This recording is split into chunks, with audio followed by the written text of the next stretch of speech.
Magandang umaga po. Tuluyan ng napula ang sunog sa isang residential building na pag-aari ng Philippine Airlines Employees Association at mga empleyado ng PAL sa Baclaran, Parañaque.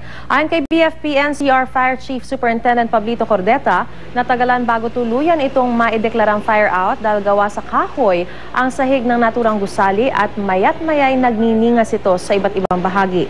Hindi raw bababa sa 1 milyong pisong halaga ng ari-arian ang natupok ng sunog. Pasado alas 7 ng umaga kanina nagsimula ang sunog pero hanggang ngayon ay hindi pa matiyak kung saan at paano ito nagsimula. Umabot ito sa Task Force Charlie bago idineklarang under control 8 minuto pasado alas 8. Wala namang naitalang nasaktan sa 35 pamilya nakatira roon.